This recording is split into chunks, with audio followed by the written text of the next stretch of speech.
Welcome to Indiana Sports Beat Radio. So for the thousands in attendance and the millions watching around the world.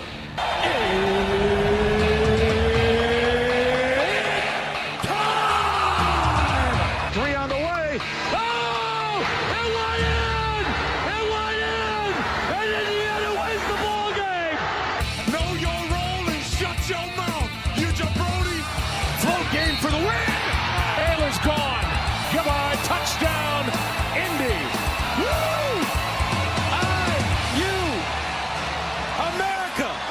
They got a football team now. It's pretty simple. I win. Google me. You know that I'm the cream of the crop. Now, here's Jim Coyle.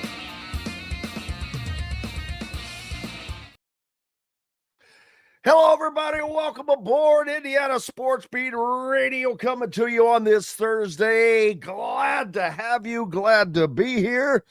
Hope you're having a great week. Looking forward to another fun day as we'll get to everything today. Coach Griff will join us. Dustin Schutte on the dais and Matt Taylor from the Colts has plenty to get to, plenty to talk about. Drew Brees going to Fox. Looks like Mark Sanchez might be out. How ironic is it that Mark Sanchez's career comes to a close in Indiana, where his replacement made his bones? Drew Brees looks like he's going to be going to Fox. So we'll see how that works out. And how's everybody enjoying the ESPN YouTube battle that is going on right now? It not fun for those of us that are subscribers like myself, but what are you going to do? Last night, Indiana basketball opened up their season, and the Darian DeVries era, not a bad night for the Hoosiers as they get a huge win. Was it 98-51, I think, was the final score? Yeah. Indiana had, one, two, three, four, five players in double figures, led by Reed Bailey with 21 points, Lamar Wilkerson, 19, Sam Alexis at 17, Tatum Conaway with 14, Tucker DeVries, 18. And it was kind of led by the three-point shooting. The Hoosiers go 10 of 24 total for a little over 40% for the game. Shot 40% in the half in the second half as well. So that is going to be the game. That's what you're going to see. That and some defense. Indiana shot 62% overall from the field last night, while holding A&M to 34%. Something that Hoosier fans should like a lot, as this has been the case since Puerto Rico, is the free throw shooting. It's been stellar. And last night, 16 of 16, 100%. How long has it been since you've seen an Indiana team that can just do the basics? Hit free throws, things of that nature. Well, there you go. That you've got one now. If these guys can do anything, they can hit shots. And excuse me, they did that very, very well last night. Reed Bailey, 7 of 7 at the free throw line. Sam Alexis, 4 of 4 at the free throw line. That's a huge difference. When Lamar Wilkerson, 1 of 1. I know that doesn't sound big. Tatum Conaway, 2 of 2.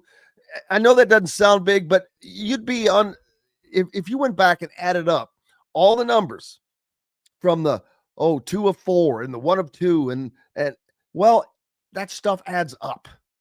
And while in this particular game it doesn't really matter, later on it's going to matter. Those are the little things that teams like this Indiana team is going to have to do, because they don't have everything they need, to be honest with you, to match up with the top talent. So they got to make up for it right now. And they are doing quite well. And as a matter of fact, Coach DeVries, of course, spoke after the game. Let's hear what Coach had to say. I think that the way you've seen the ball move in practice, we've seen it at times in exhibitions. Is that tonight kind of indicative of what this team can do, just from the perspective of constantly having the energy, the awareness offensively, the spacing, the understanding of where to be, that the ball can just keep circulating like that? Yeah, that's that's what we've been talking about. Like, that's what they've been every day in practice. I was really excited to see it carry over on the game floor. Get fans and stuff. Sometimes things can go a little differently, but I thought the guys did an unbelievable job of continuing to just do what they've been doing in practice. And we got a group that has like a really good IQ and feel, and for a group that hasn't been together very long, they really play well off of each other and have a great understanding of some of the concepts that we're trying to do. But they're just out there playing, and that's I think it's allowed them to play fast and really trust their instincts. Yeah, Darren, you mentioned the kind of what you're looking for on the defense side of the ball: aggressive, physical, defensive intensity. Seemed to kind of check all those boxes in the first half. Waned a little bit in the second half. Lamar was talking to how you kind of mentioned they're shooting 70% at one point. How do you teach them that the standard is the standard, and even kind of in blowouts, and he's not maybe against lesser opponents, that you have to kind of get there? Yeah, that's it was mentioned a couple of times in the second half huddles, and I know it's challenging. I get that. Human nature kicks in that sometimes there, but it's also great for us to have something to talk about tomorrow. So, but yeah, the first half I thought defensively we were great. I thought we had them uncomfortable. I thought we had them pushed out. Got them in areas that they weren't able to take advantage of some of their scoring opportunities. The second half, I thought some of those things that we did a really good job of in the first half, we weren't, quite as in tune with. They want to get baseline. So, in the first half we did a great job with it. Second half they were able to get baseline, and that gave them opportunities. And we worked on a couple things in the second half. But again, we should still be able to execute some of those things on the defensive end, even when we make, some adjustments, just to try to work on some stuff. I'm going to stop him right there and point out that that's one of the things when he talks about making life miserable for other teams. That's what Indiana's going to have to do this year. They're going to have to put teams in uncomfortable positions on their offense and with Indiana's offense. They're going to have to make up for their deficiencies like this. And exactly. And Reed Bailey, at 6'10", he's not a 7-footer, but let me tell you, with the ball, this dude can move. He can handle the ball. He can get it to the rack. And it's going to be difficult for some 7-footers keeping up with him, period. Maybe one of the reasons he was the leading scorer for the Hoosiers last night. And let's pick it back up with Coach DeVries. Yeah, Coach, you said at Big Ten Basketball Media Day, shooting the three is going to be a big part of who you guys are. 42% from the opener and 16 for 16 from the line. Your thoughts on just how you shot it tonight? Yeah, I thought, again, I think a lot of that shooting percentage is a product of ball movement and getting the right kind of shots, the right kind of threes. But we have a really confident group. They're very, they're very sure of themselves, and they know that they have the green light. They put in the time and the work. So on game night, let it rip, and that's kind of our philosophy. We don't want them to hesitate. Even when they miss one, I don't care where they take them from. Just know that it's something that's something that you work on every day, and then we're good with it. So it is going to be a big part of who we are all season long, and certainly there's going to be nights where they're not falling at a high rate. So you're going to have to go to other things. But I think our guys are very capable of that. They understand that, and can make those adjustments if needed. There's Coach Darian DeVries talking to reporters last night after Indiana's opening season basketball win over Alabama A&M 98-51. And a lot of things there that a lot of fans are going to be excited about. They're going to get to see this kind of play throughout the season. And I think they're going to get better and better at this as they go through the year, of course, playing teams. But they're going to get tested quickly. Sunday in Chicago, the Hoosiers take on Marquette. So that will be certainly a litmus test for this Hoosier team to see them play against a better quality squad right off the bat. And one way or the other, they'll see what more they need to work on, how much better they need to get at certain things right now, and things of that nature. So it'll be very interesting to see how that game comes out. What does Marquette have this year? Shaka. Marquette versus Indiana coming up on Sunday at the United Center in Chicago, no less. So that'll be a fun times for Hoosiers, as the day before, Indiana football taking on Penn State over in Happy Valley. So a lot going on this weekend for Indiana fans, for Big Ten fans, all the way around. Tons of games that we're going to be talking about. And we'll do just that and more on the other side when we come back. Coach Griff will be with us. Talk about the upcoming weekend and much more. Hit the subscribe and like button if you're following on social media. And, of course, you're listening on one of our great radio station affiliates like 97.7 ESPN, The Ref, always the right call in Evansville, 104.7 FM, 1230 AM, WJOB, the voice of the region, and on Fort Wayne's only sports station, 1380 The Fan. Keep it locked right where you got it throughout the day. We're back with plenty more right after these messages. Andy Moore Honda is Bloomington's #1 Honda dealer for a reason. Buy a new Honda and get a 3-month break from car payments. That's right, no payments for 90 days. That includes the all-new, all-electric Honda Prologue, and you get it for just 0.9% financing. Or the 2024 Honda Ridgeline Black Edition or the Honda Accord LX, both for just 1.9% financing. Get more to your door from AndyMooreHonda.com, Bloomington's #1 Honda dealer and your best place for new and used vehicles. If you're looking for a new home in the Indianapolis area, you need Cheryl Sizemore from Brick and Ivy Realty. Cheryl Sizemore has over 2 decades of experience, and that could be the difference in getting the home you want in today's tough housing market. Reach out to Cheryl at CherylSizemore@gmail.com or 317-701-0838. That's 317-701-0838. Let Cheryl Sizemore sell or find your new home today. Huddle up, football fans. Tailgate season is here, and nobody gets you ready for game day like Academy Sports and Outdoors. Swing by your local Academy store or shop online at academy.com to find everything you need, from grills to jerseys and more.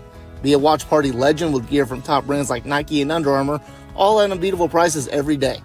With 8 Academy stores across Indiana, including our Bloomington location, fun can't lose, and neither can you. Gear up today at Academy Sports and Outdoors. Zach Browning here to tell you about an offer you simply can't pass up. If you're looking for the best coverage of Indiana football and basketball, which includes recruiting, weekly chats, podcasts, as well as access to the best national team out there, then look no further than thehoosier.com. The best part, it's just $1 for the first week. Oh, and did I mention that you get a full year of access to The Athletic when you sign up? You can't beat the coverage, and you can't beat the deal. So head over to thehoosier.com today and sign up for just $1. It'll be the best decision you ever made. Welcome back, Indiana Sports Beat Radio, coming to you on this Thursday. Coach Griffith with us now. Coach, how are you, sir? Doing good. How are you guys? Great. Enjoying basketball season underway now as well. So we've got crossover going on with college basketball underway, college football still in the throes of the meat of the season here on the waning side of the regular season. But we're just getting started with college football playoff talk. Speaking of the devil, tomorrow on the program, we've got the Peach Bowl president and CEO Gary Stokan joining us. The Peach Bowl, one of the 6 bowl games, one of the final 2, I think. Well, I think that's where one of the semifinals will be played there in Atlanta. So we'll talk about that tomorrow.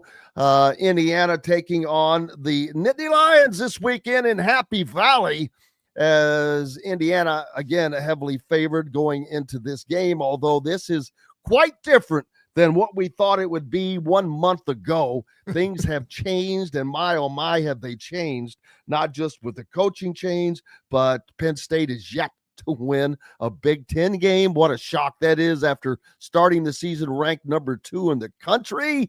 Now it's Indiana that's number 2 in the country and number 2 in the college football playoff. My question is, if Indiana goes into Happy Valley and beats Penn State something like, I don't know, 41-42-10, which would exceed what Ohio State did in Columbus, do CFP voters have to rethink who's number 1?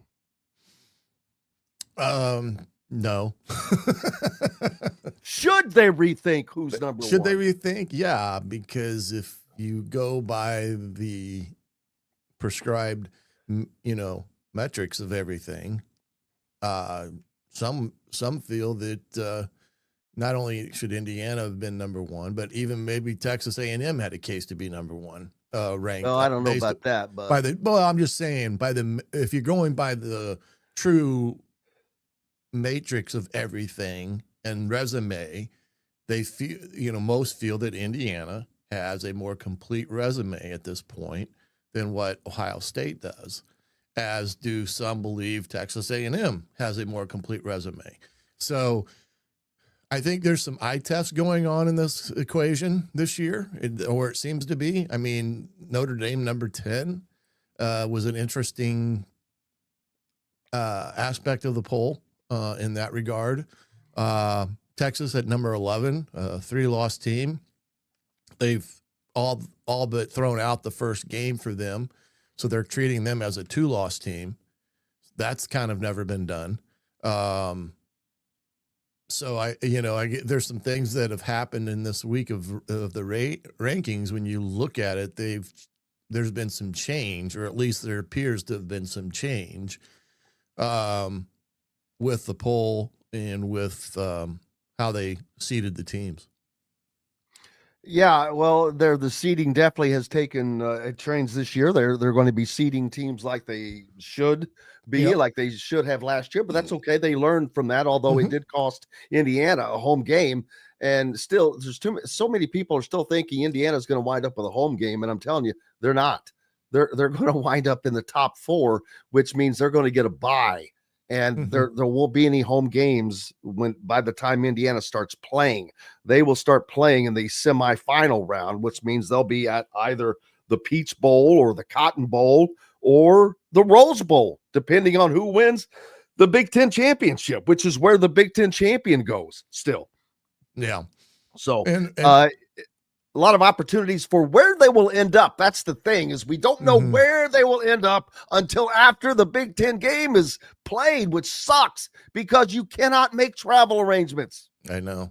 That's the hard part with that, with all that, is trying to have. But they don't care. No, Indiana don't care. Nobody cares. Nobody cares at this point. But the little man. They don't care about the little man. That's right. They don't care about us peons out here trying to figure out where to go. But those are all great problems to have at this time of year, trying to figure out where you may or where you may not be when it comes around. And of course, they've got a huge game at Penn State. They're 25-2, all-time record, never won in Happy Valley. I mean, there's a lot of things against this Indiana team heading into Happy Valley Saturday. And it's going to be an interesting dynamic Saturday to see not where Indiana is in the mental compartment. It's going to be, where is Penn State at in the mental compartment? Because they were 2 teams on Saturday against Ohio State. First half, they looked like the team that maybe people thought they should be, down 3 at halftime. Second half, they got completely wiped away by Ohio State in that ball game. And it was like a completely different team that came out on the field in the second half. So that's going to be the challenge for Indiana this week, is playing a Penn State team in Happy Valley, where it's another place that is not easy to go win. And that's what's interesting about Indiana's season this year when it comes to road games. Iowa, Oregon, places that are not easy to go win, they have. And I think that bolsters their resume more than anything, is the ability that they've had to go into the opposing team's arena and get big wins on the road. Yeah, I'm just wondering, what can Indiana put a historic, and it doesn't have to be, but can Indiana put a historic beat down on Penn State in Happy Valley right now and just really put another thump on their, feather in their cap? Because, I mentioned earlier, and it's not about keeping score per se, but if Indiana was to go to Penn State and beat Penn State worse than what Ohio State did at home, that has got to carry some weight, and it's got to mean something, because this is not a place that this happens. No, not at all. And that's the one thing, like, I believe that Indiana's road schedule this year, in terms of who they had to go play on the road, has been overly impressive to go get wins in.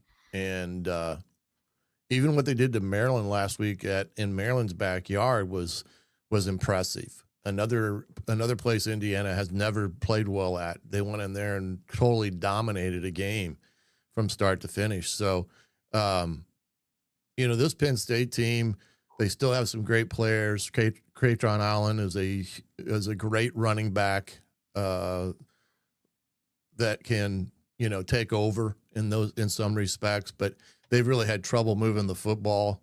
They started the year with, you're talking about a team that was trying to out-trick people in terms of their preparation and stuff by throwing crazy formations at them with junk.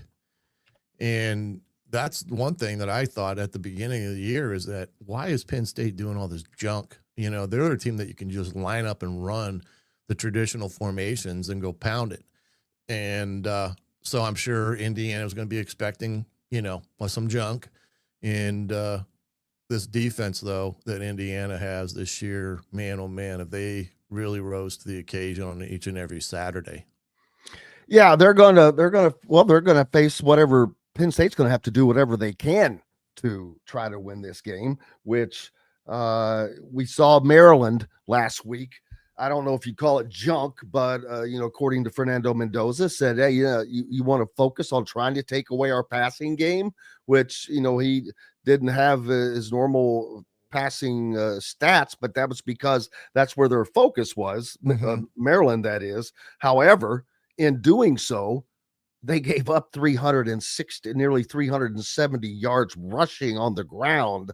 So Indiana doesn't care how you get it. They'll give it to you one way or another. It's just like one of those great YouTube clips you watch when you're watching Larry Bird, the story of Larry Bird. And I forget the Gary that played for, I can't think of his last name, played for Seattle, was a wicked defender, but he's like, no, Larry Bird, man, he gonna give it to you how he wants to give it to you, and you're gonna take it. And that's exactly what I think of Indiana every time. They're going to give it to you how they want to give it to you, and you're going to take it. If you want to try to screw around and mess with the passing game, oh, okay. Well, we're just going to pound the ball with this great offensive line that they have and the stable of running backs. So that's been something that not every team has. No. And Indiana has been very, very fortunate in that regard. Maintaining a healthy stable is a critical as you go down this end. Right now, they've got some dings, nothing major except for Drew Evans, which I don't know that major is a word to put to there, because we don't know how long he's going to be out. It's indefinite at the moment, but it seems like Aiden Fisher and Elijah Surratt, they're just kind of dinged up a little bit. Just need a little bit to get healthy. But you also don't want to mess around and go through games without those guys, because it doesn't take much to upset the apple cart. Yeah, when you start, like you said, losing some guys, that's where, you could see a drop off in terms of one's ability as opposed to the top guy.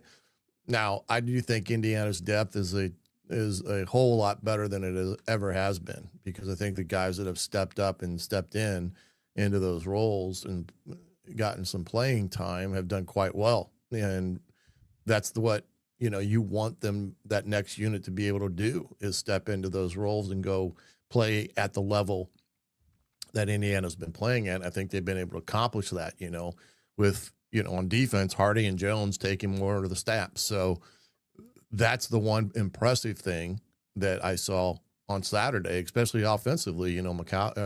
Zen, the big fella, he moves to left guard. I mean, here's a guy that's a tackle. He's probably their second best, their next best offensive lineman, and they take him and put him in at guard, and he played pretty darn well. And, Becker at wide receiver, he's come in at times and made some nice plays. He had the big play on Saturday.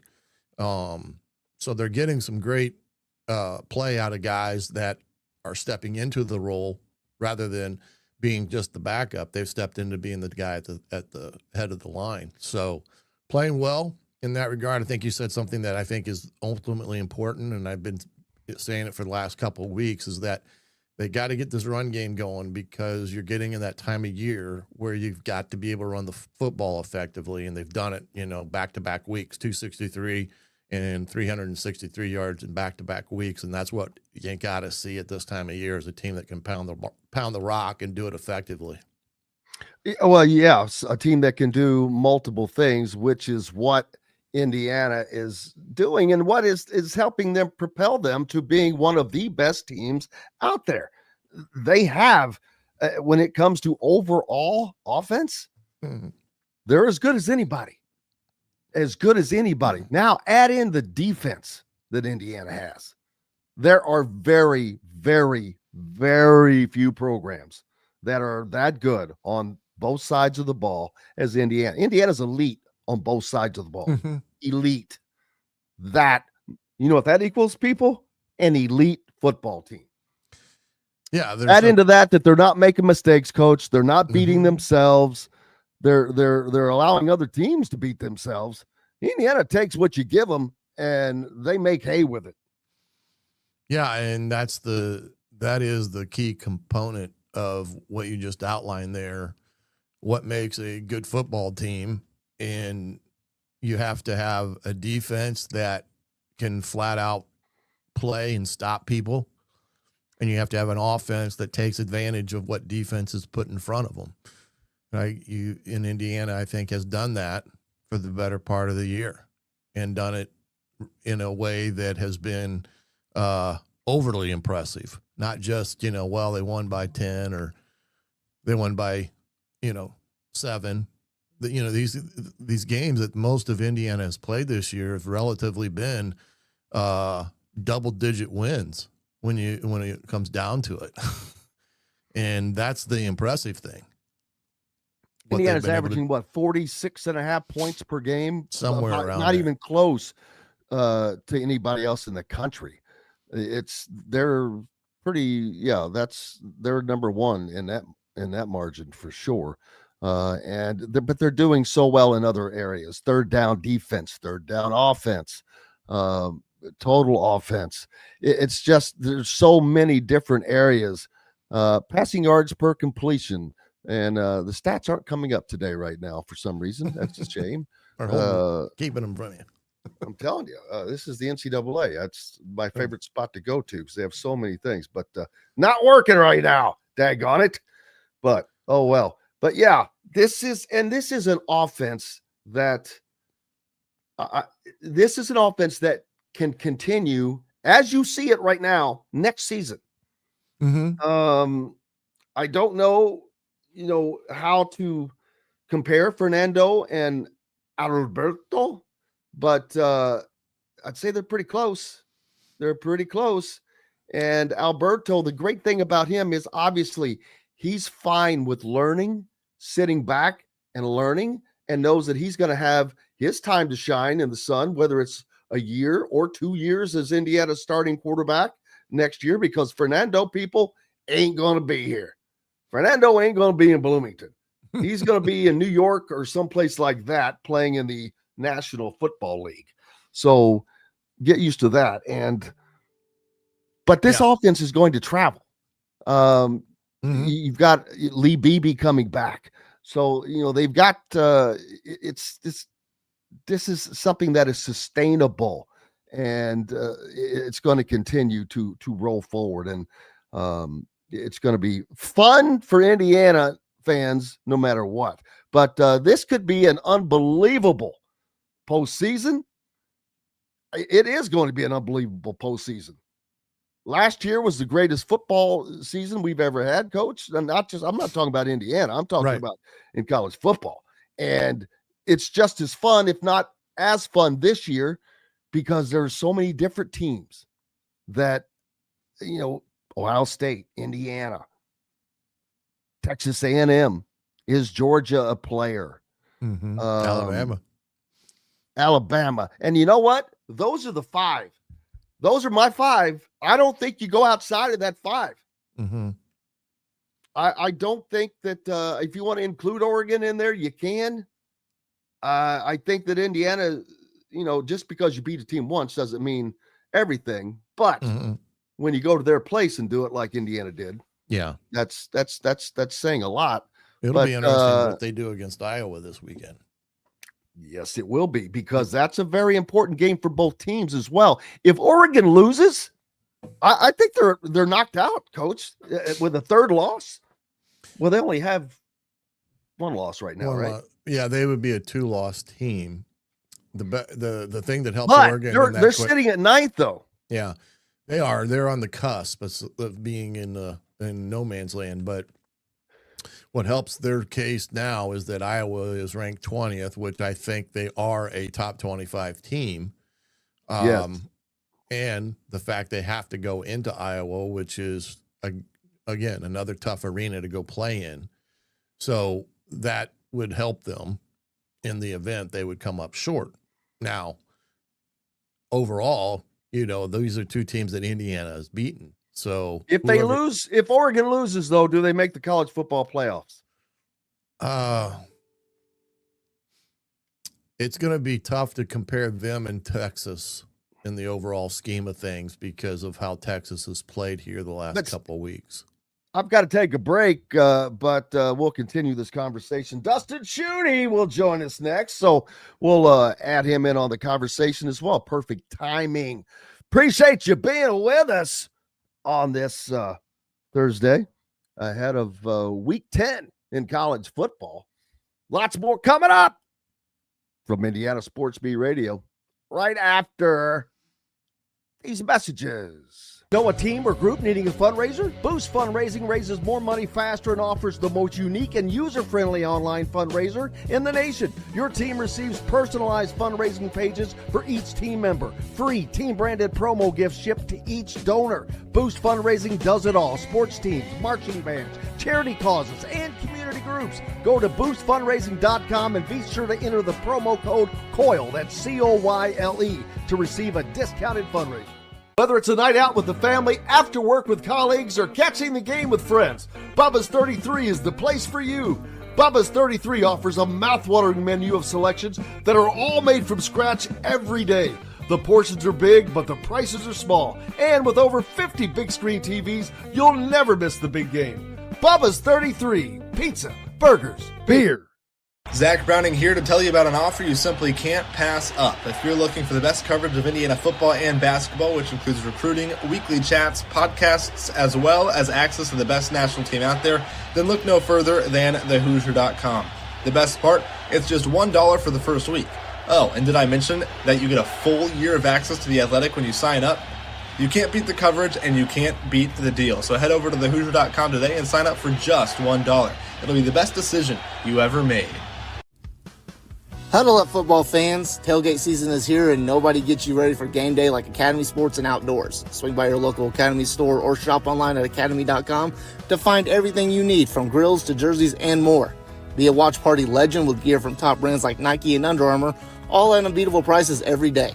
With 8 Academy stores across Indiana, including our Bloomington location, fun can't lose, and neither can you.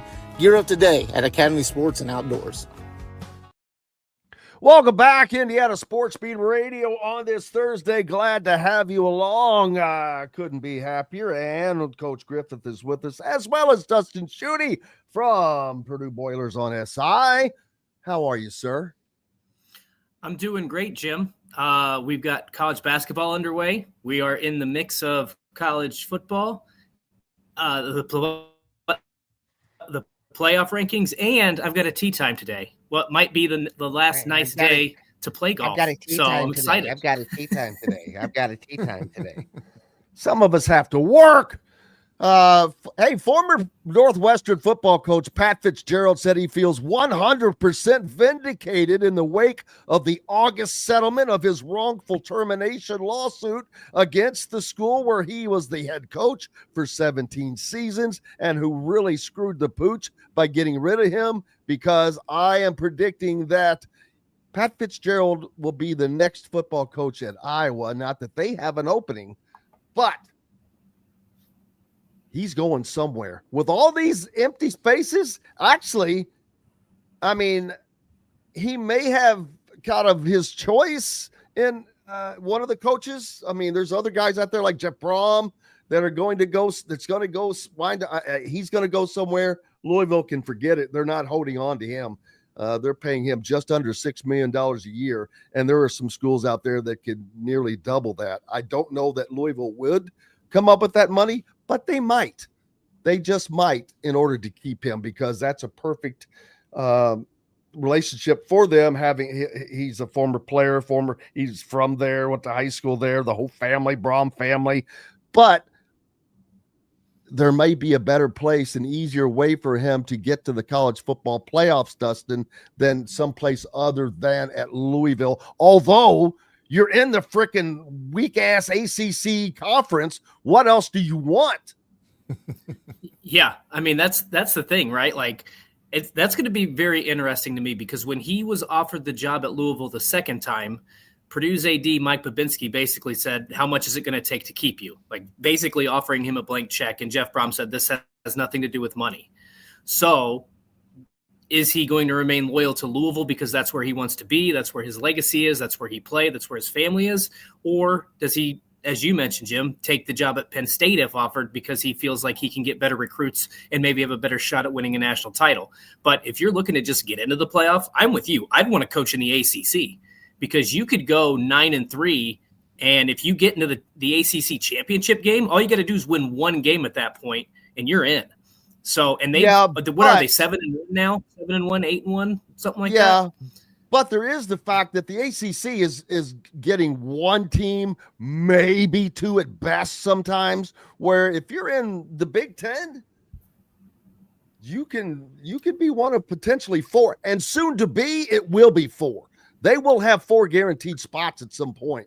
And where would you rather be, at a blue blood in a conference that has 4 guaranteed spots, or a whatever one you want to call Louisville, a successful program in a conference that gets 2 at most? Yeah, I mean, that's a great question. The one thing, though, I would say, what's interesting to me about Jeff Brom going to potentially Penn State is they got rid of James Franklin because he couldn't win the big game. I think Jeff Brom would win some big games at Penn State, but there are going to be times when he loses to Rutgers or Maryland, or just somebody that has been his MO, is that he'll win you a few big games, but then he's going to drop some games that they absolutely should not lose. So it's going to be interesting. Like, I think he's a great coach. I think he would be a great fit, but there are no guarantees. You're never going to find another Nick outside of Kurt Signetti. You're never going to find another Nick Saban. Griff. Well, the thing about Brom is, I think he's like against top 5 teams, he's undefeated. He's found ways to beat top 5 teams. I think he's 4-4 in games against top 2 teams or something crazy. But he's found is amazingly 4 games is the same amount that James Franklin had won, except for he had lost 15 more. Yeah. Well, Brom has had like I said, he's had the ways of finding ways to win those type of games. When at Purdue, even he was sorely the big time underdog, but they come up with the big win. And that's what I think is attractive about him when you think about Penn State. But I don't know if he leaves for the Penn State. He's been in the Big Ten. I know Penn State's a different beast at this point in time, but like he's always wanted the Louisville job. That has always been his hope, and was get to Louisville. Now it was going to take the right timing and all that good stuff, but it would be, I think it'd be hard to pull him out of Penn State. Fitzgerald, on the other hand, is the name that I'm trying to keep an eye on because, he's going somewhere, people. Yeah, he's laying low. Coach, and he was wrongly fired. Yeah. He's going to come out ahead yeah. of this because he got this nice settlement from Northwestern, whatever it was. I'm sure it wasn't 50 cents. I can promise you that. And then wherever he goes next, it's payday, baby. Yeah. And that's a name that I'm surprised hasn't been linked more to the Penn State job, because if you ever looked at a makeup of a coach that fits the Penn State identity, Pat Fitzy would be the guy that I would say fits that identity more than anyone they could ever bring in, on top of what he just done at a school like Northwestern. I mean, he's won at Northwestern. He's, he struggled there the latter part of his. He won a pair of Big Ten West Division championships at Northwestern. Yeah, exactly. I mean, that's nearly impossible. Right. And he's a name that I think you got to keep an eye on underneath the surface, because not many people are talking about him at this point in time as it pertains to some of these bigger jobs. But I would think if I'm the AD at Penn State, I'm talking to Fitzy and see where he's at and if it's a potential match for them. The thing about Penn State, though, is they've had their share of, let's say, issues in the past. Mm-hmm. And even though Fitzgerald has been vindicated and in my mind was not guilty of anything, I think that he is a top level coach. I really do. I think that they may be a little weary of that and stay away from it. I don't know, but there are still plenty of opportunities out there. Mm-hmm. I mean, although I don't know that going down south to say LSU or Florida fits his personality per se, but there's enough openings out there right now that and there's going to be more. We're not done. Wisconsin. That's a crazy thing. I think Wisconsin. Do they hang on to Luke Fickell? But then again, you have to ask yourself, who are you going to hire if you fire him? So it's a crazy time. It is a crazy time. I think that's what I was going to go ahead. Go ahead, Dustin. Go ahead. I was just going to chime in and say that's the job. If Wisconsin becomes open, I cannot think of a better fit for Pat Fitzgerald. Like, that's a guy, they love to run the football. They made a living off of recruiting in-state offensive linemen. He knows how to coach that style of football. I'm not saying they would be a playoff contender, but I think that they would be back to like Paul Chryst level good. So it's one of those things where I don't know. How much longer is Wisconsin Kirk Ferentz going to hold on at Iowa? Because Iowa is where I believe is that where Pat Fitzgerald played? Yep. No, he's a Northwestern guy. Oh, he played at Northwestern? Yeah, he played under Gary Barnett. I think then he coached at Iowa or something then. There's a connection. There's an Iowa connection. And I believe that would be a very, very great fit. I think his son plays there now. I think. I could be wrong on that. I think you're right, but I think that there was a prior connection with Fitzgerald, I think previously coaching on the Iowa staff. But either way, that would be an absolutely great fit and perfect fit for Iowa football fans. Man, they love that stuff, but we'll see. But man, we're heading towards the end of the season now. Some big games this weekend. Purdue, I got to be honest, man. Purdue is playing so much better. You can tell they're such a better program than they were a year ago.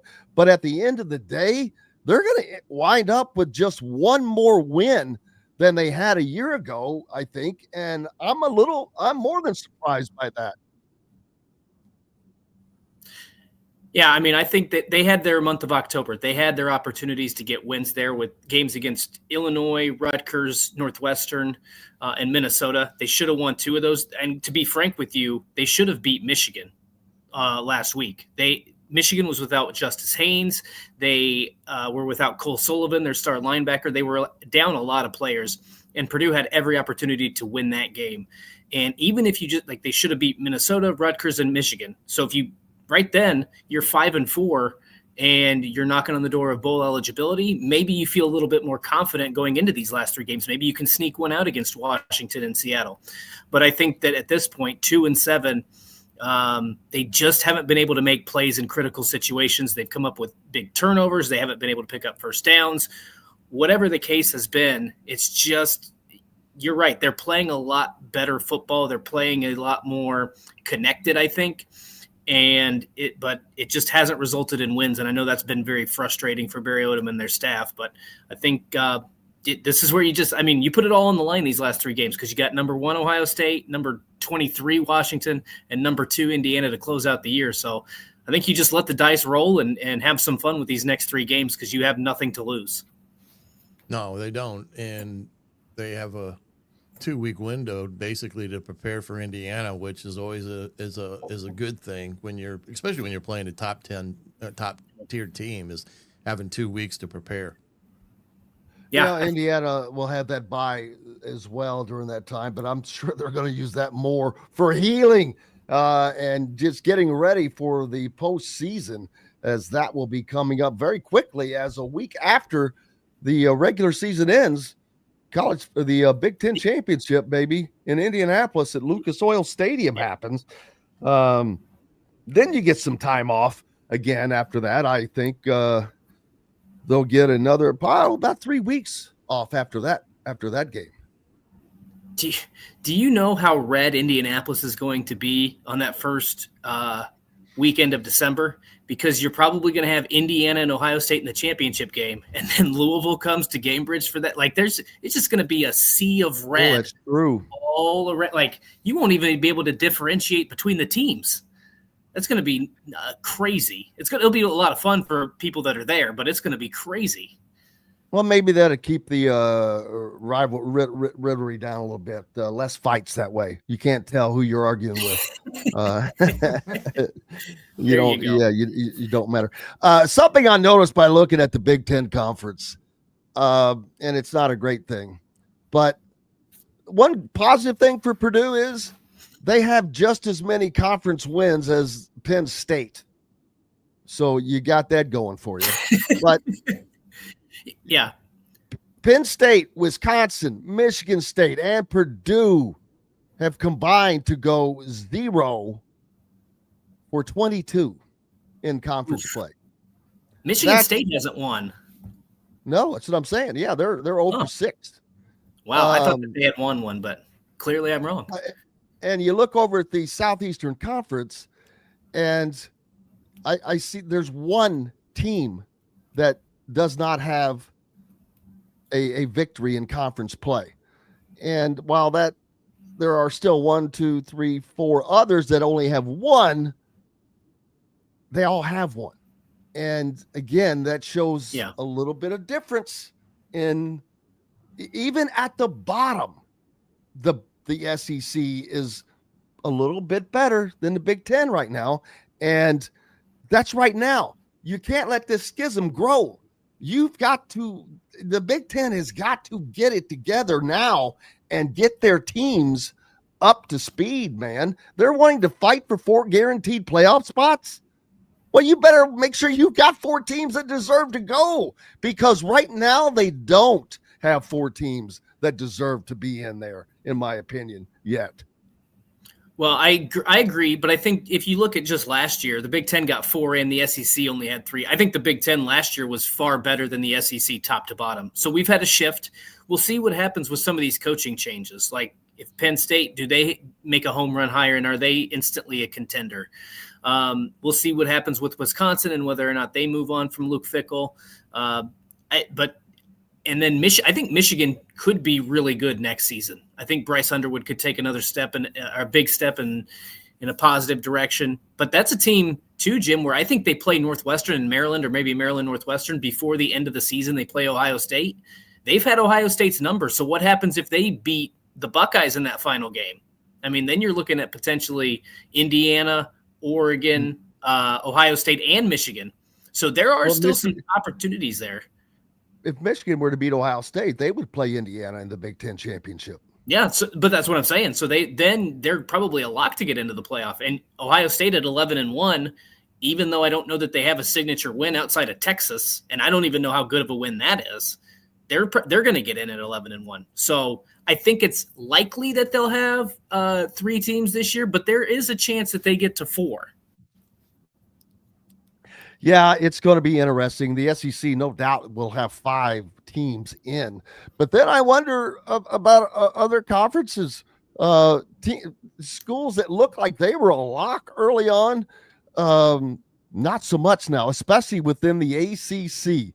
You've got Virginia, Georgia Tech, Pitt, and Louisville, all ranked, all with 1 loss or less. Virginia still undefeated at 5-0 in conference play, 8-1 overall, and Georgia Tech 8-1. But you've got conference tiebreakers within this stuff, and if you don't make it to the conference championship in one of these conferences, you ain't going. That's pretty much the beginning. Yeah, that's correct. Of that. Yeah. So if, say, Louisville was able to get into the ACC conference championship against Virginia, Georgia Tech wouldn't go, and deservedly so. But that doesn't mean the loser of the ACC championship goes either, because none of them are ranked in the top 12.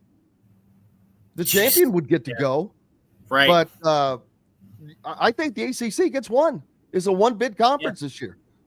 That's a very real possibility. Yeah. And then you look at the Big 12, who they've had some shakeup, because Cincinnati was looking really good, has been ranked all year. Now they're not ranked, which I think is a little bit of crap. They're 7-2 overall, but 5-1 in conference play. But they lose to what was it, Utah that beat them last week? I can't remember. I forget. Yeah, I can't remember either. But they Utah has 2 conference losses. They're probably out. Houston now with 2 conference losses. They're out. It looks like Texas Tech and BYU, both of them will probably get in. They're both out of the top 8. Yep. And so, if they play for the conference championship, it doesn't matter who loses that game, they're going. The only will get a higher seed. But that's probably going to be your number 5 seed, the winner of this game, the Big 12, because the Big 12 is the next strongest conference. And whether it's Texas Tech or BYU, we don't know. BYU still undefeated. But we'll see, man. It's going to be fun. Yeah, so if BYU chance. So you're saying I think if you're BYU and you beat Texas Tech, maybe the Big 12 only gets 1 team in. I mean, it's interesting, and this was a mess all last season, the Big 12. So with 3 or 4 weeks, we think we always have it down, and then some crazy things start to happen. So there's still a lot of football to be played. Always is, man. What is your weekend going to? Let's see. I got a tea time. Is that what you said? I do have a tea time. Purdue women's basketball on Thursday tonight. Purdue men's basketball Friday. Then we have football against Ohio State on Saturday, and then a volleyball match against Iowa on Saturday night. So there's actually a volleyball match on Friday against Penn State, and so it's been a crazy week in West Lafayette for sure. Well, hopefully it stays crazy. You got to keep everything going. We've got to take a break. We've got more coming up. Dustin will stick around, I think, before he heads out to his tea time. Coach Griffith is with us, and Matt Taylor should be joining us from the Colts. See if they can pick it back up. More coming up from Indiana Sports Beat Radio right after these messages. The ISC Sports Network is your home for sports content across the Hoosier State. Find us live on TV and streaming or archived on our website and our app. The ISC is your one-stop shop for the content you want to see, including high school sports, college sports, and other great events throughout the year. Subscribe to our streaming service and get access to it all. ISC. Local lives here. Know a team or group needing a fundraiser? Boost Fundraising raises more money faster and offers the most unique and user-friendly online fundraiser in the nation. Your team receives personalized fundraising pages for each team member. Free team-branded promo gifts shipped to each donor. Boost Fundraising does it all. Sports teams, marching bands, charity causes, and community groups. Go to boostfundraising.com and be sure to enter the promo code COYLE, that's C-O-Y-L-E, to receive a discounted fundraiser. If you're looking for a new home in the Indianapolis area, you need Cheryl Sizemore from Brick and Ivy Realty. Cheryl Sizemore has over 2 decades of experience, and that could be the difference in getting the home you want in today's tough housing market. Reach out to Cheryl at CherylSizemore@gmail.com or 317-701-0838. That's 317-701-0838. Let Cheryl Sizemore sell or find your new home today. When it comes to apparel and promotions, Freethink has you covered, literally, whether it's 24 or 200 shirts for sports leagues, businesses, or groups. Freethink Apparel and Promotions can also create your very own merchandising store. Freethink Apparel and Promotions did it for Indiana Sports Beat Radio, and they can do it for you. Whether it's screen printing, embroidery, digital printing, promotional products, vehicle wraps, or anything else under the promotional line. See what Freethink Apparel and Promotions can do for you at freethinkapparel.com. Welcome back, Indiana Sports Beat Radio on this Thursday. I hope you're enjoying your week.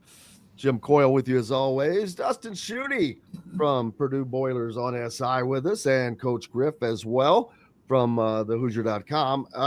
The Colts, my kingdom for the Colts. They head across the big pond this weekend to Germany. Wiener Schnitzel on the menu as they head to Berlin with some added sauce to the recipe this week. Looking forward to Matt Taylor coming on, because I know I'm going to have to speak in code because they can never talk about guys until they have, become official and gone through all that rigmarole stuff.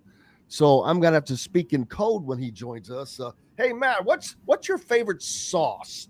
Do you like extra sauce? Do you like red sauce or blue sauce? Obviously, Sauce Gardner, whom I'm directly speaking of before Matt joins us, the newest Indianapolis Colt, as they going for it, man. Shane Steichen has a new player to put on the field after the GM went out and traded off a couple of first-round draft picks to the Jets, which that they'll be wasted.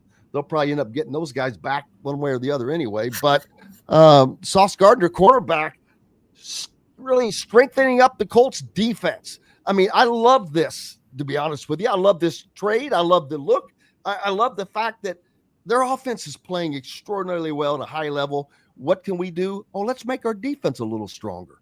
And they do just that with an all-pro defensive back, as we're only, we're halfway through the season right now, Coach.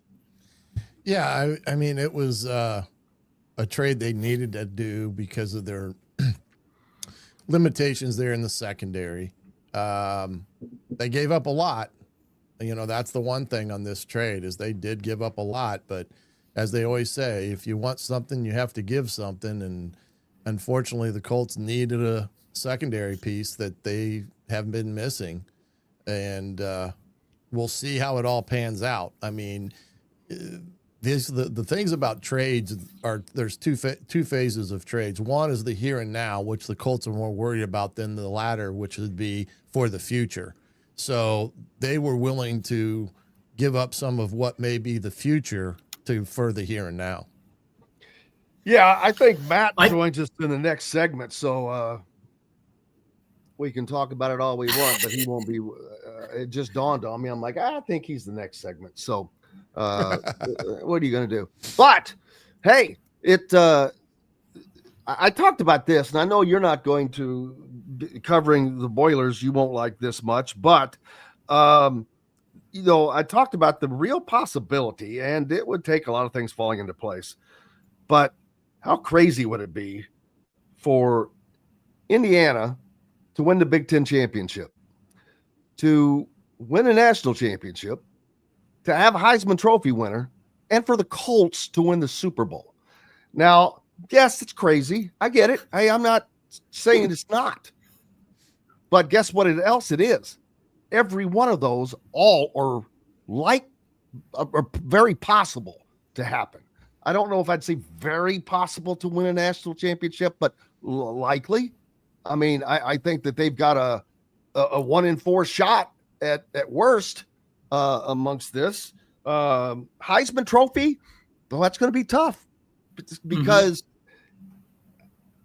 no one in the last couple of weeks has really had Heisman-esque moments, but they're still leading their team to wins. And Julian Sayin, who has been, on the fringe of the conversation, is going to get up more into the conversation. When you're the quarterback of the number 1 team in the country, it's kind of hard to not be. And he's throwing at an 80% completion clip right now as a sophomore, I think. And that catches your attention as well. But Fernando Mendoza also doing a lot of great things. He's 70-something% completion percentage rate, but he also is leading the country or one short in touchdowns. He's the projected number 1 overall draft pick in the NFL, which tells you a lot about what he's doing on the field. And he may or may not still be the odds-on favorite to win the Heisman. I don't know yet, but it won't matter who the odds-on favorite is right now because in my opinion, it's going to come down to the Big Ten championship game for that award this year, guys. Yeah, I don't think there's any question. Yeah, I think it's going to be a matter of Sayin and Mendoza in that respect. So what are you saying? What are you saying? I'm saying that right now he's completing about 80% of his passes, which is just ridiculous in that respect. But at the same time, Dustin, is this because it's an offense that's made to be easier managed easier with a lot of shorter passes, quick throws out? I think that from what I understand that they to pull up the Ohio State stats to see what their completion completion throw is. But he can stretch the field. I would argue he's probably benefiting more from just the fact that Ohio State always has a plethora of the best wide receivers in college football, because he can throw it down the field. But when you have Jeremiah Smith down there, you can kind of just chuck it and assume he's going to come down with it 75% of the time. Like, he's that good. And Carnell Tate is the guy that gets overshadowed, I think, and he's really good too. So, yeah, I mean, what I was just going to say, Jim, you can say that those things are crazy, that Indiana wins the Big Ten, the national championship, Fernando Mendoza wins the Heisman, and the Colts win the Super Bowl. The least likely to me of those is that the Colts would win the Super Bowl. Like, if I had to bet on which things would happen, I would think, yes, I think the Colts are very good. I think they are capable of making a deep playoff run, but I think they're also capable of that stinker that we saw in Pittsburgh. So, like, this is why, I mean, I still legitimately believe that Indiana is the number 1 team in the country. And I don't know what's going to happen when they play Ohio State. I think Ohio State's defense is legit, although they showed some holes against Penn State. To me, Indiana's got the most impressive win in college football. Maybe the 2. Well, I don't know about 2, but another one is that win against Iowa on the road. So, like, Ohio State has been dominant, but outside of that week 1 win where they won by 7 points against Texas, what's their other signature win this season? And they won't get one until they play Michigan.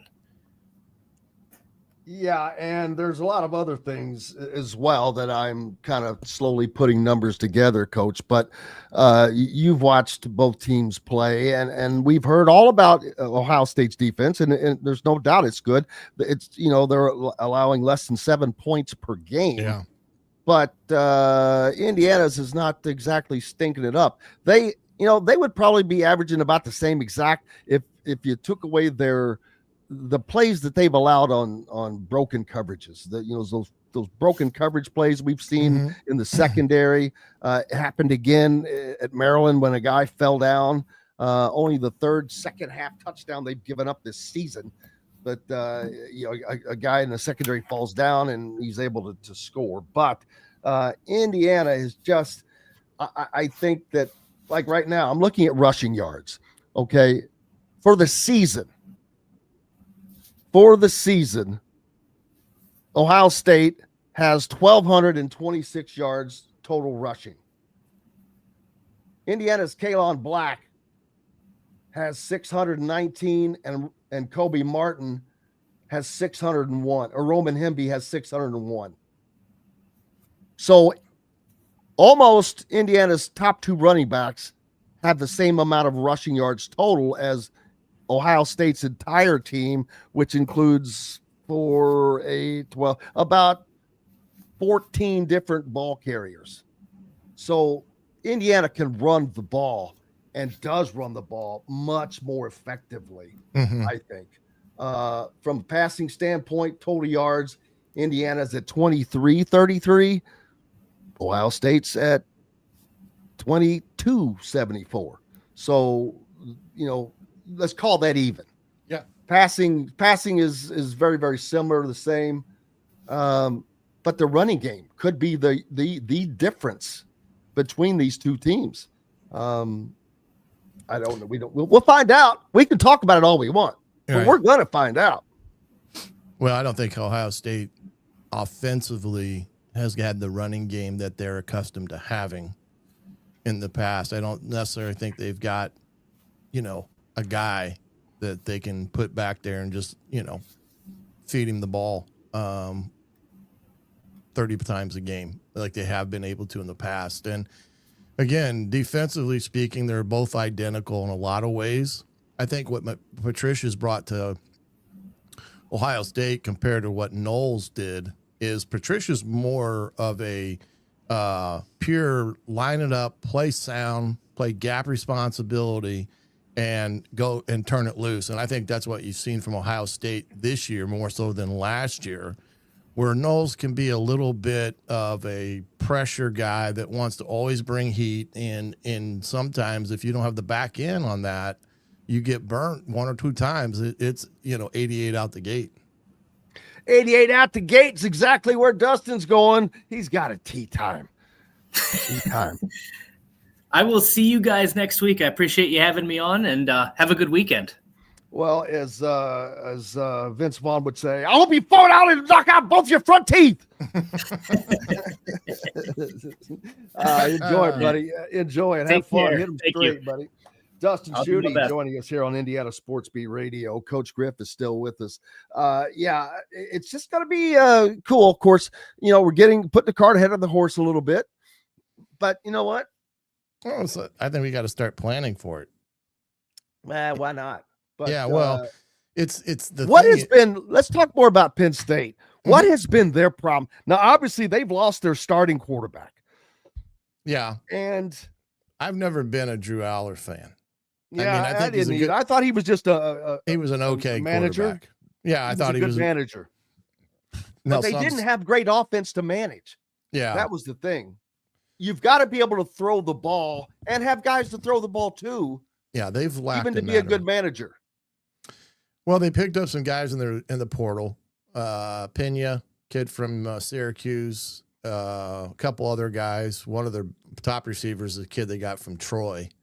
So they went the portal for the wideouts that they were lacking on their roster.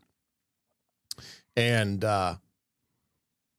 the thing that I found interesting about Penn State watching them throughout the year already is Andy Kotelnicki is the coordinator that came from Kansas, had a bunch of success there. Good offensive line coach, but he was really, throw a bunch of different types of funky formations at defenses and then, trying to trick them and, in that regard. And I just thought, man, this is just a lot of junk. I mean, when I watched him play against Oregon, it almost got to the point of being ridiculous trying to watch the game because of the number of formations that were just like, what are you doing? I mean, this doesn't make any sense. You're not getting what you need out of these formations because Oregon's just, thumping it down your throat. And I think that's been a big problem at Penn State this year is offensively, they've been about smoke and mirrors and instead of just lining up and playing the game. And when they lost those 3 games in a row by a total of 10 points, a lot of it could be placed on what the offense couldn't accomplish. Now, defensively speaking, there's the other side of the coin is Knowles is a guy that likes to come after you and pressure you like he did at Ohio State. Indiana did not handle it that well that day. They had a lot of problems in that category on top of the noise. And you can bet that game plan that they're going to face Saturday is going to be similar to what they faced at Ohio State because that was a proven plan.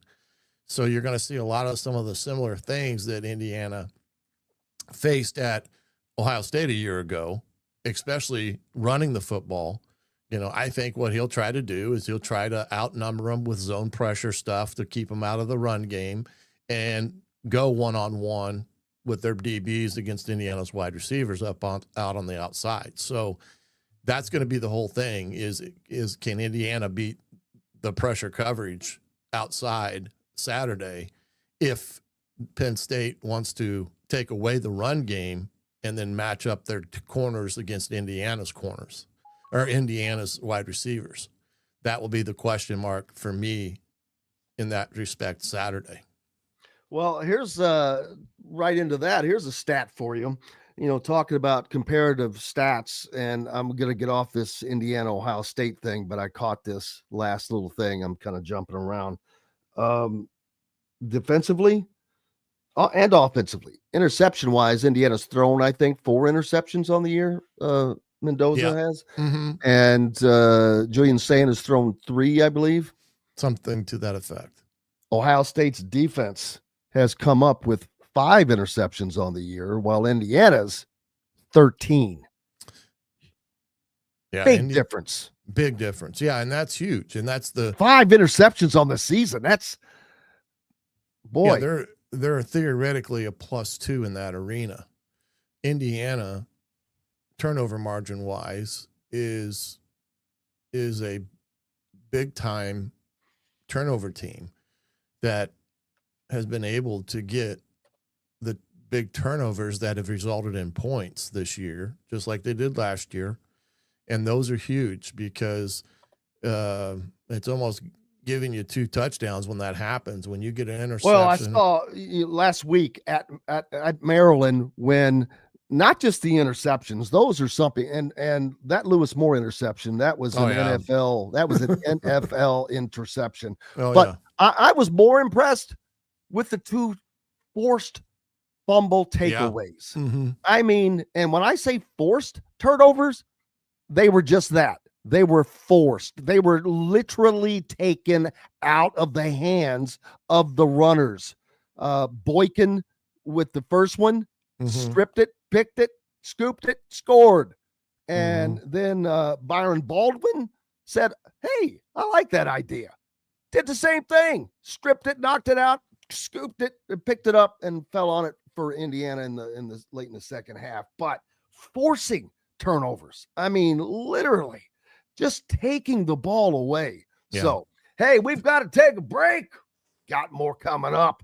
The great Matt Taylor, the voice, the golden voice of the Indianapolis Colts, getting ready for Berlin. He's gargling in Wiener Schnitzel water as we speak, getting ready for this hit We're back with more right after these messages. If you're looking for a new home in the Indianapolis area, you need Cheryl Sizemore from Brick and Ivy Realty. Cheryl Sizemore has over 2 decades of experience, and that could be the difference in getting the home you want in today's tough housing market. Reach out to Cheryl at CherylSizemore@gmail.com or 317-701-0838. That's 317-701-0838. Let Cheryl Sizemore sell or find your new home today. When it comes to apparel and promotions, Freethink has you covered, literally, whether it's 24 or 200 shirts for sports leagues, businesses, or groups. Freethink Apparel and Promotions can also create your very own merchandising store. Freethink Apparel and Promotions did it for Indiana Sports Beat Radio, and they can do it for you. Whether it's screen printing, embroidery, digital printing, promotional products, vehicle wraps, or anything else under the promotional line. See what Freethink Apparel and Promotions can do for you at freethinkapparel.com. Huddle up, football fans. Tailgate season is here, and nobody gets you ready for game day like Academy Sports and Outdoors. Swing by your local Academy store or shop online at academy.com to find everything you need, from grills to jerseys and more. Be a watch party legend with gear from top brands like Nike and Under Armour, all at unbeatable prices every day. With 8 Academy stores across Indiana, including our Bloomington location, fun can't lose, and neither can you. Gear up today at Academy Sports and Outdoors. Whether it's a night out with the family, after work with colleagues, or catching the game with friends, Bubba's 33 is the place for you. Bubba's 33 offers a mouthwatering menu of selections that are all made from scratch every day. The portions are big, but the prices are small. And with over 50 big screen TVs, you'll never miss the big game. Bubba's 33, pizza, burgers, beer. Welcome back Indiana Sports Beat Radio on this Thursday. Coming at you, Jim Coyle with you as always, joined by Coach Griffith and the Golden Boy of Matthew Taylor from the Indianapolis Colts, currently gargling with Wiener Schnitzel water, preparing for his trip to Berlin, Germany. How are you, sir? Boys, what's going on? Can you hear me okay? Oh, man, you all the way from Berlin, Germany. Not quite yet. We're leaving later on this evening, so hush. Don't I know. Don't blow the. It's the trickery, man. It's trickery. Try to be like Orson Welles, theater of the mind, right there, and I blew it. I'm sorry. Strategery. It's all about strategery. I screwed it up for you, man. So no, we're leaving later on this evening, and then we will land tomorrow. It's like being in a time machine. You know, you get on an airplane at 8 p.m. Eastern time, and then you land middle of the day, Friday afternoon. So it's going to be a time warp, and it's going to be it's quite an adjustment in a short period of time. Well, at least you're not further west, where you could actually leave and fly west and go back a day, right? Or something crazy weird like that. But hey, what's your favorite sauce? You know what? I'm truly Midwestern, so I like the versatility of ranch. Most people don't consider it a sauce. Some people consider it just a dressing. I consider it a sauce. You know, because you can put that bad boy on pizza and wings, and you can get creative with it. So you're on peanut butter and jelly if you want. So well, I don't know about that, but I'm very Midwestern in terms of my ranch takes, and yeah, that's my most versatile and go-to sauce, if you will. I'm with you, brother. I'm right there with you. I love it on about everything. I used it on about everything. Something I heard recently. How about mayonnaise on hot dogs? Absolutely not. I mean, I just heard this. I forget who brought it up. What psychopath are you talking to? I know I saw this, and it was someone well known that said, "All right, I'm going to suggest something." And yeah, it was mayonnaise, and I'm like, all right, I've never thought of that, but I like mayonnaise, and I'm going to try that at some point. Let's see. Please don't. Please don't. I can already tell you it's terrible. Please don't. You don't need to waste your time. Hey, I love hot dogs. Good hot dogs. Mayonnaise. I think mayonnaise is the opposite of ranch, where mayonnaise goes on only a handful of things. Like mayonnaise is like the fullback of condiments, where you got to have one, but you only need one at certain times. There's only a situational slim picking opportunities for a fullback on your roster, just like mayonnaise. So you got to have mayonnaise in your fridge, but it only comes out, once or twice a year, at least in my household. Well, did you know that using mayonnaise on hot dogs can enhance their flavor and texture, offering a creamy yet tangy alternative to traditional condiments like ketchup and mustard? That person needs to be going. That person needs to go to an insane asylum. I mean, that's mayonnaise psychopath acts as a stuff. fantastic base for mixing other ingredients, allowing for endless variations. But its diverse options, while many enjoy mayonnaise on their hot dogs, others may find it unappealing. This reflects their personal taste and cultural background. Yeah. I bet you didn't. You always know you're going to get some kind of education here, Yeah. Matt, but that's not one you expected today, I bet. I doubt Sauce Gardner likes mayonnaise on his hot dog. I bet I would go as far to say that he's not a big hot dog guy to begin with. Certainly not Probably mayonnaise not. on a hot dog. Yeah, probably not. But hey, what a great move for the Colts. And I love this move. Their offense has been extraordinary this year. It's been elite. Yeah, last week, I look at that as those are games that happen in the National Football League, people. When you have a week where crap just ain't going right, 6 turnovers, yet you still lose by a single score on the road against a solid team like Pittsburgh. Yeah, that stuff's gonna happen. You're not going undefeated throughout the season, but I liked the fight that they showed, that they were within a freaking score after 6 turnovers, man. No doubt about it. No, I think this move, first of all, it's a very aggressive move, and it sends a message to the locker room that we believe in what you're doing. This start that we're off to here at 7-2, it's not a fluke. We've been trying to build at this for a long time. We've talked about this in terms of the roster and how well it's been constructed. It's just needed stability and consistency at quarterback. And now that the team is finally getting that, you're starting to see how high the ceiling is from this group, because it's such a good nucleus of players that have been playing together now for quite some time. And so you see Mr. High Tide, that's what I call him. That's Daniel Jones. He's lifting all the boats around him, and you're seeing this team take off. And so they finally have been into a position where they are afforded to kind of take a look at what's out there on the open market, or at least, field some trade offers at the trade deadline. Certainly didn't see this coming with you talk about trying to get better and giving up some pieces and some draft picks for the upcoming season. There's that ideology, and then there's this. This is just completely going for it. This is foot to the gas, all chips in. This is saying we have a team that we think right now can do major things coming up in the playoffs. So I think it sends a lot of confidence to the locker room. But secondly, it sends a message to, or just further cements the belief that in order for this defense to work under Lou Anarumo, from a scheme standpoint, they've got to have playmakers in the secondary and guys that have experience and guys that can go about the plan of disguising things in the line of scrimmage for quarterbacks, and being able to handle a lot and use that experience and just get their hands on the football. At the end of the day, they just got to be playmakers. And so now, at least on paper, you've got Jarvarius Ward and Sauce Gardner and Kenny Moore II and Jalen Jones, who might be now able to play in a specialized role, maybe in some sub packages, nickel or dime.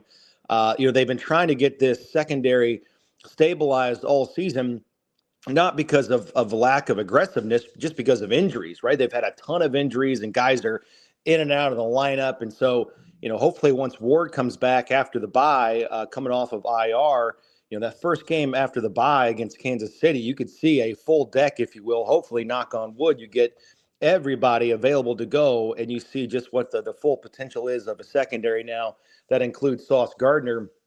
But I think also, too, just one more final thought on it. I love the aggressiveness from the Colts, right? They gave up 2 first-round picks in order to get what I always say, and you might be rolling your eyes at this because I say it all the time. You got to have premium players playing premium positions in the National Football League. to be a great team. Every year in the playoffs, you see it, right? Teams that go far in January and February, they are solidified because they have top-end talent at the most important positions on a football team. It's just the way it is, right? Some positions they're weighed more heavily than others. Premium positions on offense are what? It's quarterback, it's left tackle, and wide receiver. And then on defense, it's edge rushers, guys that rush the passer, and it's cornerbacks. It's guys that shut down receivers. And so this is a top-end guy that plays a premium position on defense. So I'm all about it because in the NFL, most NFL rosters are built the same way because of parity and the salary cap. The difference between good teams and great teams and elite teams are, do I have more? Do I have better players? Are my best players better than your best players? And do I have more great players than you do? That's what it boils down to. And so don't get caught up in the Colts gave up 2 first-round picks and they sent A.D. Mitchell to the Jets. I mean, if this season goes the way that, all Colts fans want it to, they're going to be picking in the 30s, in the first round. They're going to be picking very late in the opening round of the draft. Who are you going to get at a premium position in the first round of the draft that's better than Sauce Gardner? Nobody. All right. So don't worry about it. You got proven production on Sundays over Saturday potential. Give me that any day of the week, and so that's what the Colts have. And they were bold, they were aggressive in doing it. And they got a premium guy that plays a key role on defense now. Yeah. Hey, Matt. Yeah. That, this trip to Germany, I've always wondered when the NFL teams head over and such, does the NFL provide I don't know if it's a, like an itinerary of what needs to happen or what you have to do to prepare for a trip like this to be ready to play on a Sunday. Did they give any guidance to the teams when it comes to these trips to these, whether it's Germany or London and so forth? Yeah, that's a really good question. I think that they do. I think they have. I think you used the right word. It's guidelines or outlines, suggestions. You kind of do's and don'ts. Here's what you might run into in terms of hurdles with airport and airport security and international travel, and here's some of the different government regulations. I know one of the things that they're having to deal with is after the game is over, just because of German government, there's a curfew in Berlin. And I don't know what time it is enforced. Luckily I don't have to mess with that stuff. Our NFL, or I should say our football operations staff has to deal with. Sir, where are you going? Do you have the proper papers? That's it. So that's what's really kind of scary is you as soon as the game's over, you got to load up and load out and get to the airport so you can get out on time. So just things like that, I think the NFL is helping with, but I think for the most part, it's up to the teams to decide their itinerary and where they want to go and where they want to practice and the things that they need to practice. So there's just so much logistics that go into this. And, we did it 2 years ago in Frankfurt. This time it's in Berlin. But believe it or not, because it's in a different stadium, it's in a different city, it's different just enough that it makes it almost like a completely different trip. Yeah. So it's definitely it's a mega undertaking by our equipment staff and our football ops staff. And thankfully for, people like me, I'm just told where to go and where to be and, what I can and can't bring on my bag. And, the biggest hurdle that I'm running into just from a, radio standpoint is just, there's a lot of electricity conversion stuff that we're having to deal with. And, where can we have access for things in the stadium? And, it's a historic stadium. It's, almost 100 years old. So there's going to be some things that just, there's some challenges just that come with that, with, how we get things, to different places and technology and things like that. But at any rate, it's going to be fun, but there is a ton of planning and logistics that go into it. What are some of the things you cannot take in your bag with you on this trip?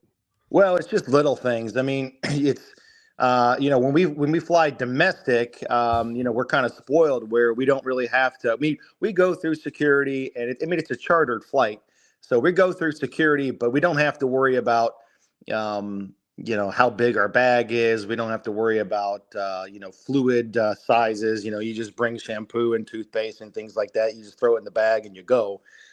This is kind of like, you have to abide by all the different rules and the guidelines. There's certain The dude abides. The dude always abides. Batteries that you can bring and you can't bring, and other technology, just because it's an international flight and a different airline than we normally take. So it's, just little things like that kind of add up to making sure you're on your P's and Q's before a big trip like this. Absolutely. It's you've done this before. I mean, I know Indianapolis has played. What is Indianapolis played Jacksonville? Yeah, so this is going to be our third international game. So we did London in 2016 against the Jaguars, and then we did Berlin 2 years ago. And so I think the way this thing is going, I get asked a lot about, hey, do you think there's going to be an international division? Do you think there's going to be a 4-team division overseas?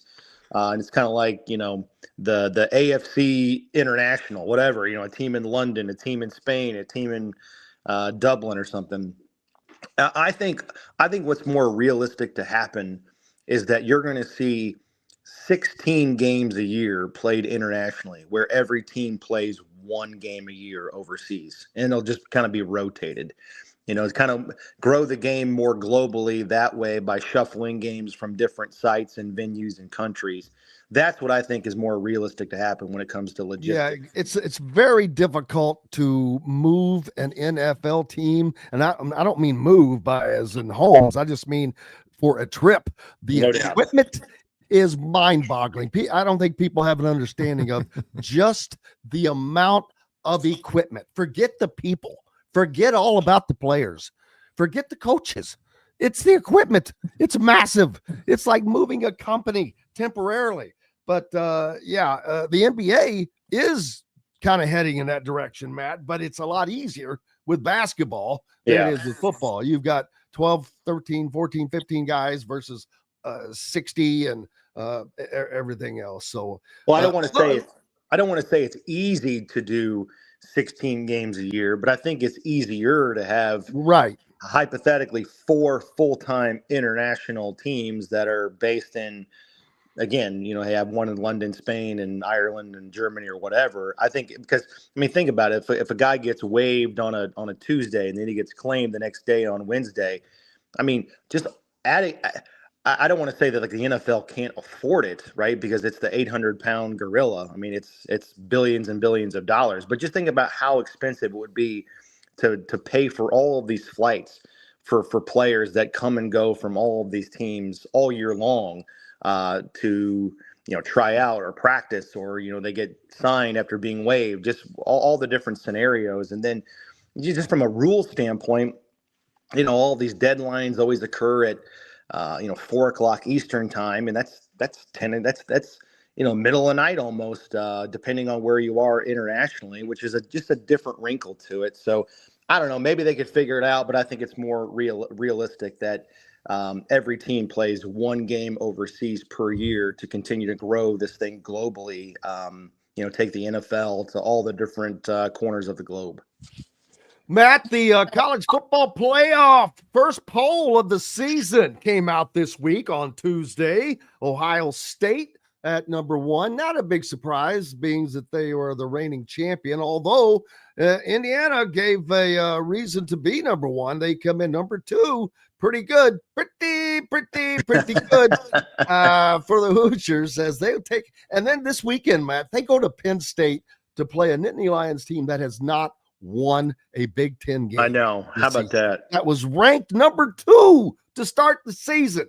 But crazy. But Indiana looking to go 10-0 for the second consecutive year after never having done that in program history. But they've got bigger things on their mind this season, Matt, than a year ago and just being the great Cinderella story. Yeah, but you got to take care of business. And I don't even know if you classify that, because I still give a ton of credence to this game at Penn State. 110,000 people there. They've never won there. You're talking about 18 to 22-year-olds trying to go on the road and still, win in a hostile environment. It's going to be their first home game since the coaching change. So, they're going to be playing for pride and for respect from their home fan base. And that's a great, prideful fan base that's still going to show up, and they're going to get loud, and they're going to want to, ruin IU's season, or at least try to, with a loss. So I think this is, Penn State's still littered, despite their record. They're littered with 3 and 4 and 5-star players all over the field. And I watched some of that game last week against Ohio State, and they're playing hard. They're playing their guts out. Obviously they kind of got grinded down there towards the end of the game by just a superior team. But that team is definitely, in my opinion, very well equipped to beat Indiana if Indiana doesn't play well, especially with it being on the road for IU. So I think this is an enormous game, and I don't think it's going to be an easy game at all for IU.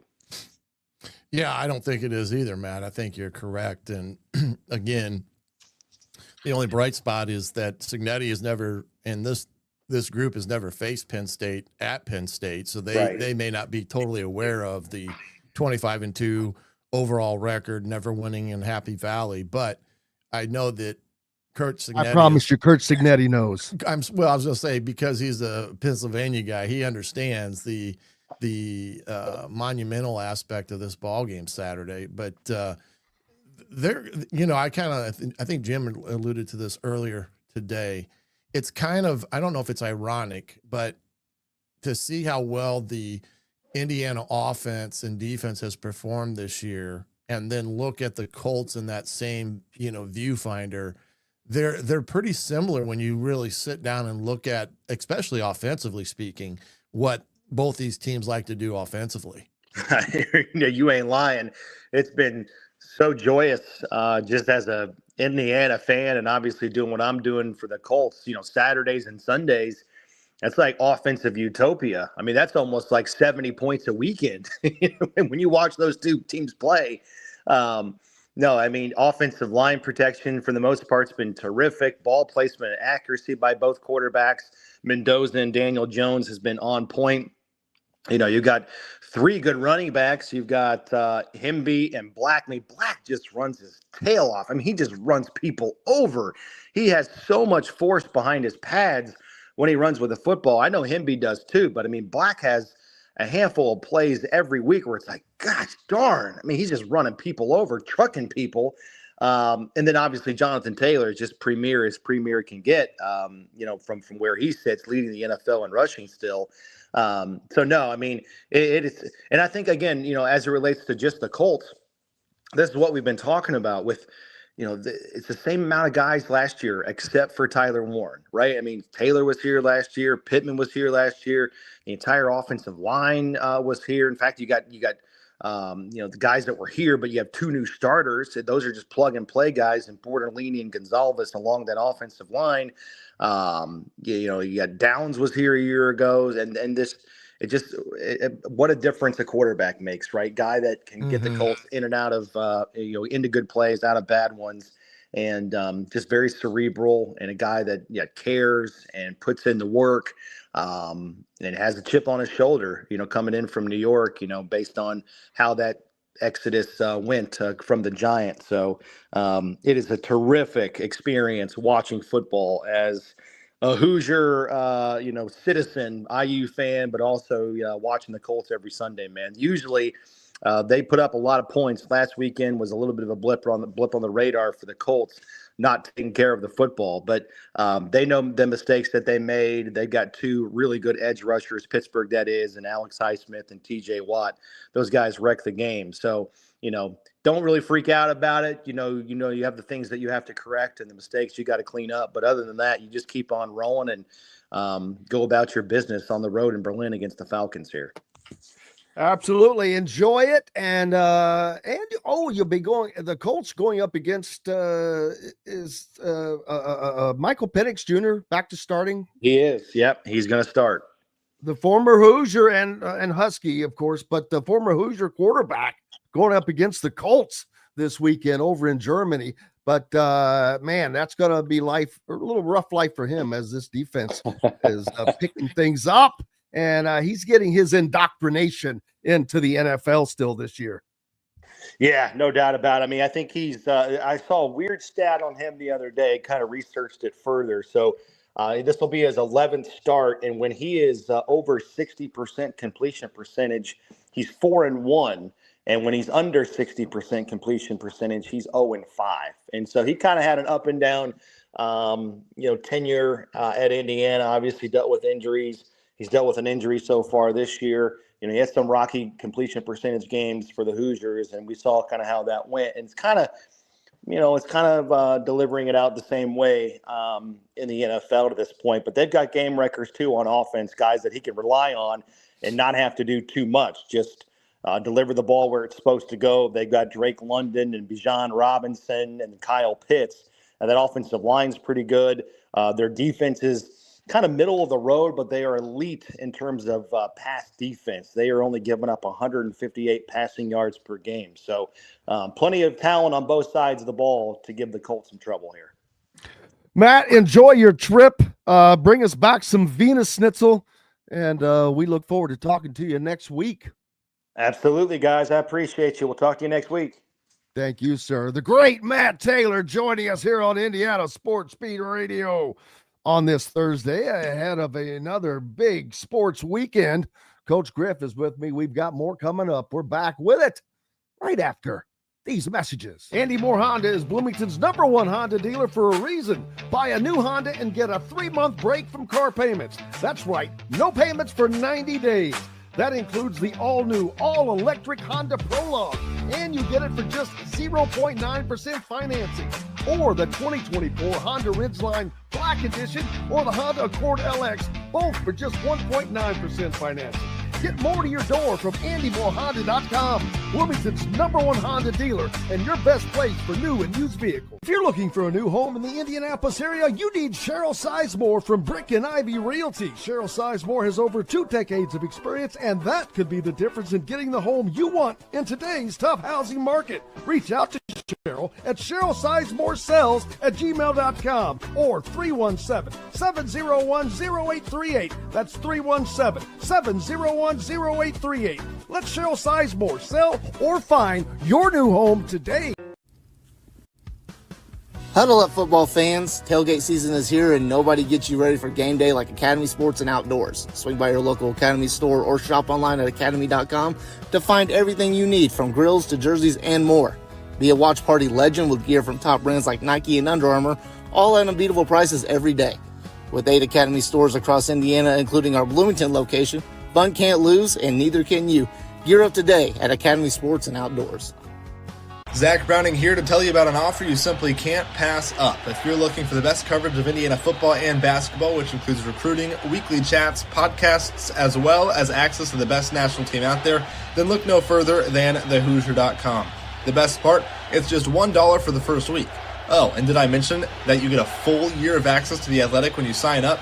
You can't beat the coverage, and you can't beat the deal. So head over to thehoosier.com today and sign up for just $1. It'll be the best decision you ever made.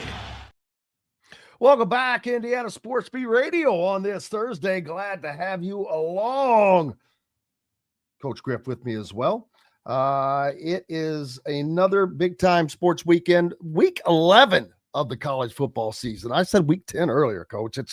It's week 11. It's hard to keep up, but it's certainly hard to imagine that we are 11 weeks into the college football season, as I hate being that idiot that says that when it's obvious that we are, because the games are there. We can see the results. It's just, boy, once it gets here, it flies. But everything, we can say that about everything, but it just flies by. Yeah, I say that same thing too about high school football. Life. They're in sectional finals already. And, with Indiana, why it's flown for Indiana Hoosier fans for the last couple of years isn't winning fun. It's all about that. I mean, when you're winning, things fly. When you're having a dreaded season, it's like you're begging to get to the end of the road because it's not been great. And that's how I hope Penn State feels. I hope they feel like that. And that's going to be the key thing for Indiana Saturday, is to get on this Penn State team as quickly as possible, because the more you can beat them down, the more I think there's a bigger opportunity for them to kind of fold their tents. They played like heck against Ohio State, like Matt even referenced there. It was a 3-point game at halftime, and then the wheels fell off, and then Ohio State rolled them. And by the time they got up a couple scores on them, it was kind of game over. So that's going to be the key component again this week on the road. Can you get up on them quickly? Can you not give them any hope? If you give a team like Penn State hope, you're going to get it. What'd you say? Hope? I didn't give up no hope. Yeah. Well, if you give a team like Penn State hope, you're going to get it. You're going to be in for a 4-quarter dogfight, because once they feel like they can play with you, then it's going to be tough as heck to get, a game type of scenario there. But again, I think Penn State's going to come in confident. They're going to say, this is Indiana. This is a team we've handled well in Pappy Valley, blah, blah, blah. And it'll be interesting to see.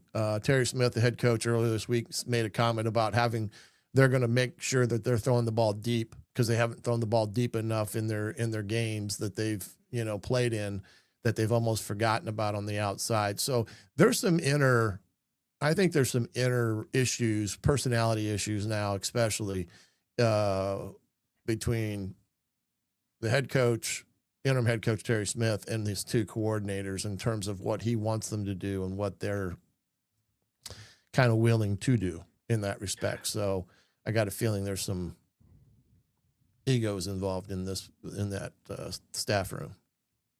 And as far as Indiana goes, I will tell you something that has been a little concerning to me as we're about a minute to go here, is the defensive backs are starting to kind of creep in and cheat on jump some of these routes that Fernando is throwing, these quick 5-yard, these quick outs, but they're long out routes. They're for him. It's a long throw. So it gives that, if the defender's there, it gives them the opportunity to jump that route.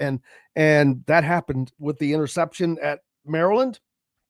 Started to see it happen a little bit in the game before that. So I think that Mike Shanahan is going to have to pay attention to this. And they did do it once where they kind of faked and went deep. They're going to have to do that a little earlier and kind of don't, set the tone for that.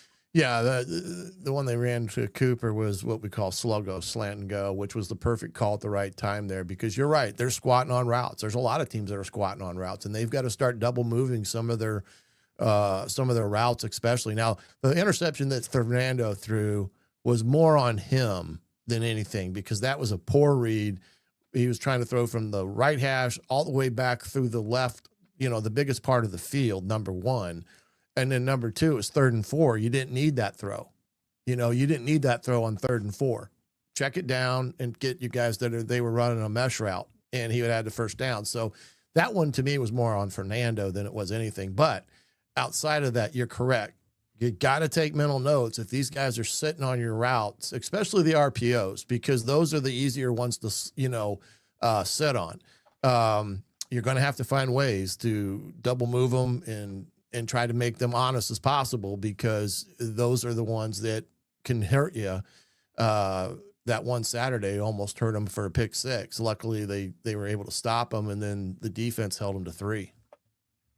Absolutely. Yeah, someone pointed out we need to get some T-shirts made up. Going to have to do that, some Heisman Doza shirts for coming up. But, hey, man, I appreciate everybody for joining us on the program today.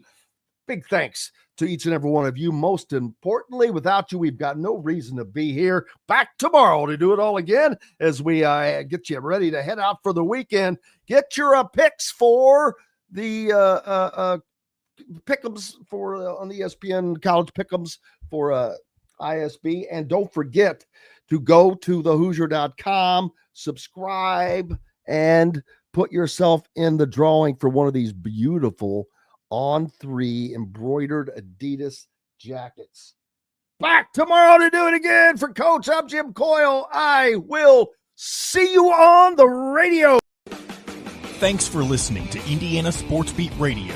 Be sure to subscribe to our YouTube page for more clips and team coverage of Indiana basketball, football, and more. You can also find full episodes and tons of other content on thehoosier.com. We'll see you next time for another edition of Indiana Sports Beat Radio.